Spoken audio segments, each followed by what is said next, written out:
Pasca kebakaran yang melanda pabrik kimia di kawasan industri Taman Tekno, Tangerang Selatan, Banten, Menteri Lingkungan Hidup Hanif Faisal Nur Rafiq beserta jajaran mengunjungi pabrik kimia dan aliran Kali Jaletrang. Kunjungan ini dilakukan guna memantau pencemaran lingkungan yang ditimbulkan akibat dampak dari kebakaran pabrik. Selain menyegel pabrik, Kementerian Lingkungan Hidup juga akan melakukan audit lingkungan terhadap pengelolaan pabrik kimia tersebut. Kementerian Lingkungan Hidup juga akan segera melayangkan gugatan perdata atas pencemaran yang terjadi di Sungai Cisadane. Kami akan memerintahkan pengelola kawasan untuk melakukan audit lingkungan secara presisi untuk mengambil langkah-langkah yang diperlukan. Gudang chemical ini di tengah-tengah hiruk-pikuk masyarakat ini tentu tidak sederhana pengelolaannya. Langkah-langkah seperti kemarin seandainya sangat proven, tentu mengalirnya jauh ke alam yang cukup luas ini bisa dicegah di kemudian hari. Untuk itu audit lingkungan akan kita mintakan sebagai bentuk sanksi administrasi paksaan pemerintah kepada pengelola kawasan juga terhadap tenan yang menyebabkan terjadinya kasus ini.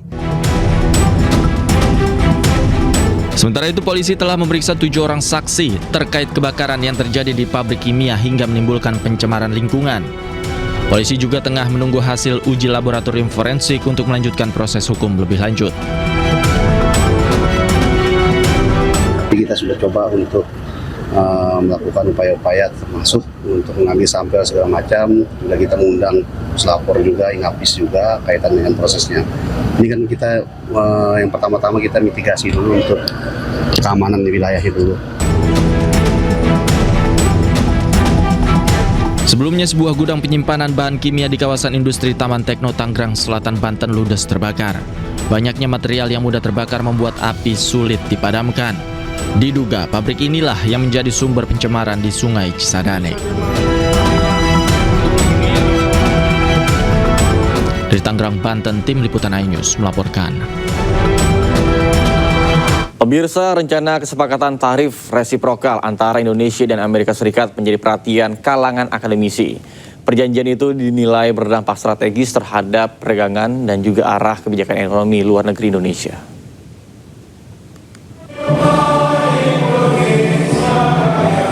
Rencana penandatanganan Agreement of Reciprocal Tariffs antara Presiden Prabowo Subianto dan juga Presiden Donald Trump pada 19 Februari mendatang mendapatkan sorotan akademisi. Rektor Universitas Kristen Indonesia Profesor Angel Damayanti menilai hubungan dagang dengan Amerika Serikat perlu terus dijaga sebagai pasar strategis bagi ekspor Indonesia. Pemerintah diminta mengkaji setiap klausul kesepakatan agar benar-benar memberikan manfaat jangka panjang bagi perekonomian nasional. Tapi menurut saya yang jauh lebih penting sebenarnya bukan perjanjiannya itu sendiri, tapi bagaimana pemerintah Indonesia mempersiapkan konstituen di dalam negeri, pengusaha-pengusaha di dalam negeri untuk mereka siap menghadapi katakanlah tadi ada tarif atau ada persaingan dagang atau ada pasar-pasar yang mungkin akan menjadi jauh lebih menguntungkan dibandingkan pasar yang lainnya, atau ada produk-produk yang menjadi keunggulan dan mungkin produk-produk yang dulu kita anggap unggul sekarang malah tidak unggul gitu ya, karena arah dunia hari ini mereka. Pemirsa, Presiden Prabowo Subianto meresmikan 1.179 SPPG serta 18 gudang ketahanan pangan.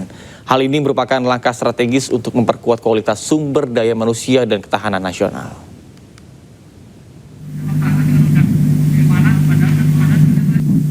Presiden mengapresiasi Polri atas inisiatif mendukung program makan bergizi gratis.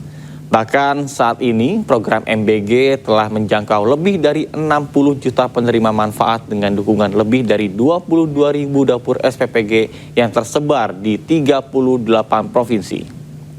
Melalui peresmian ribuan dapur SPPG dan juga gudang ketahanan pangan ini, pemerintah berharap program makan bergizi dapat berjalan serta memperkuat ketahanan pangan.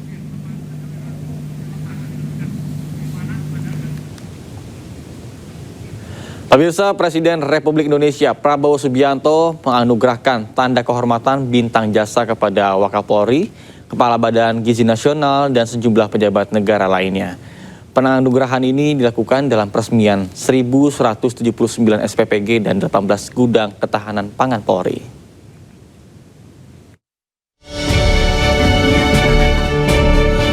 Presiden Prabowo Subianto menganugerahkan tanda kehormatan Bintang Jasa dan Satya Lencana Wirakarya kepada sejumlah pejabat. Dua diantaranya adalah Kepala Badan Gizi Nasional Dadan Hindayana dan Wakapolri Komjen Polisi Dedi Prasetyo. Penganugerahan tanda kehormatan dilakukan di sela kegiatan peresmian SPPG dan Gudang Ketahanan Polri. Tanda kehormatan ini diberikan sebagai bentuk penghargaan atas jasa mereka yang berdampak pada keselamatan, kesejahteraan, dan kebesaran bangsa. Kepala Badan Gizi Nasional Dadan Hindayana menerima bintang jasa utama, sedangkan Wakapolri Komjen Pol Dedi Prasetyo dianugerahi bintang jasa pratama. Selain itu, Irwasum Polri Komjen Wahyu Widada juga menerima tanda jasa Naraya. Sejumlah Kapolda pun menerima tanda jasa, yakni Satya Lencana. Penganugerahan ini sekaligus menegaskan peran sentral institusi Polri dan lembaga terkait, termasuk BGN, dalam penguatan ketahanan pangan nasional yang menjadi fokus perhatian pemerintah.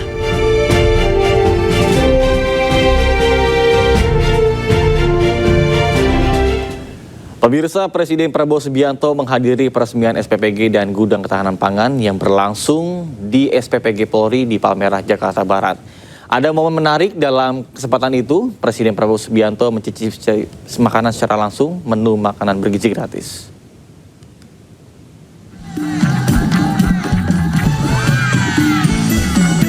Kedatangan Prabowo disambut langsung Kapolri Jenderal Listio Sigit Prabowo dan langsung berkeliling menuju berbagai teknologi yang dipakai di dapur MBG Polri. Prabowo juga masuk ke dalam SPPG Palmerah dan menyaksikan secara langsung para pekerja mengolah bahan makanan menjadi menu MBG. Dalam kesempatan ini Prabowo juga mencicipi secara langsung salah satu makanan yang disiapkan dalam menu MBG hari ini dan memastikan MBG yang didistribusikan ke siswa terhindar dari zat berbahaya. Bahkan selain itu di SPPG Palmerah ada area dibuat khusus untuk membudidayakan berbagai pangan seperti ikan hingga sayuran yang bisa jadi bahan baku MBG. Makan bergizi gratis adalah sangat-sangat diperlukan oleh mayoritas rakyat. Waktu saya melancarkan program ini, saya diejek, saya dijelek-jelekin, saya dituduh macam-macam. Saya juga tidak mengerti. Bahkan yang banyak mengejek adalah orang-orang. Informasi lainnya pemirsa, Roy Suryo CS minta kasusnya dihentikan dan diterbitkan SP3. Permohonan itu disampaikan melalui surat yang telah dikirim ke Mabes Polri, Komjen Wahyu Widada.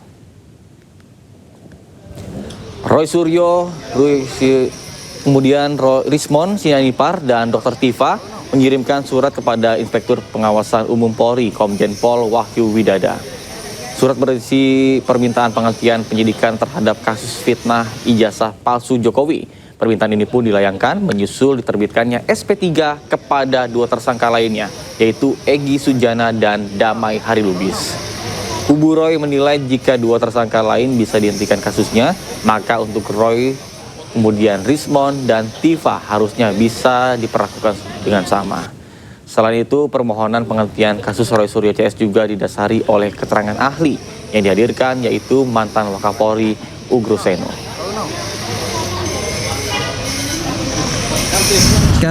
Ini adalah press conference kita yang penting, karena kita mengajukan sebuah surat yang penting, yaitu harusnya kasus ini dihentikan penyidikannya karena dari awal sudah melanggar undang-undang, melanggar peraturan. Jadi undang-undang dan peraturan di bawah undang-undang. Jadi baru saja rekan kami yang dipimpin oleh Saudara Olkatiri itu menyampaikan surat ke Irwasum ya di Mabes Polri sana, tapi press conference-nya tetap di sini. Dan ini suratnya. sudah ada tanda terimanya, ya. Jadi suratnya sudah diterima dan nanti saya akan bacakan sekilas isi suratnya apa, dan nanti rekan Akatiri akan menyampaikan tambahan, kemudian rekan-rekan yang lainnya ada juga Fadli Nasution, ada Ramdansa, ada Pak Joni Silalahi, dan ada dua prinsipal kita yang mungkin akan menambahkan hal-hal lain atau memperkuat ini. Ada Rismon Sianipar di sebelah kanan saya dan sebelah kiri saya Roy Suryo. Nah, ini ya, kenapa kami percepat? Karena kami mendapatkan ilham dari dua ahli kami kemarin, Profesor Din Samsudin dan Komjen Pol Purnawiran Ugroseno. Sementara itu pemirsa, Jokowi menyebut proses hukum terhadap Roy Suryo CS tetap berjalan meskipun pintu maaf tetap terbuka. Peluang untuk memaafkan mereka bertiga ya Pak? Gak ada masalah, memaafkan kan urusan pribadi, urusan hukum kan lain. Misal mereka datang seperti Egy Sujana ke kediaman seperti apa Pak? Kan misal. Kalau untuk proses hukum tetap jalan ya Pak? Tetap lah, kemarin kan kita diperiksa lagi, ada pemeriksaan tambahan.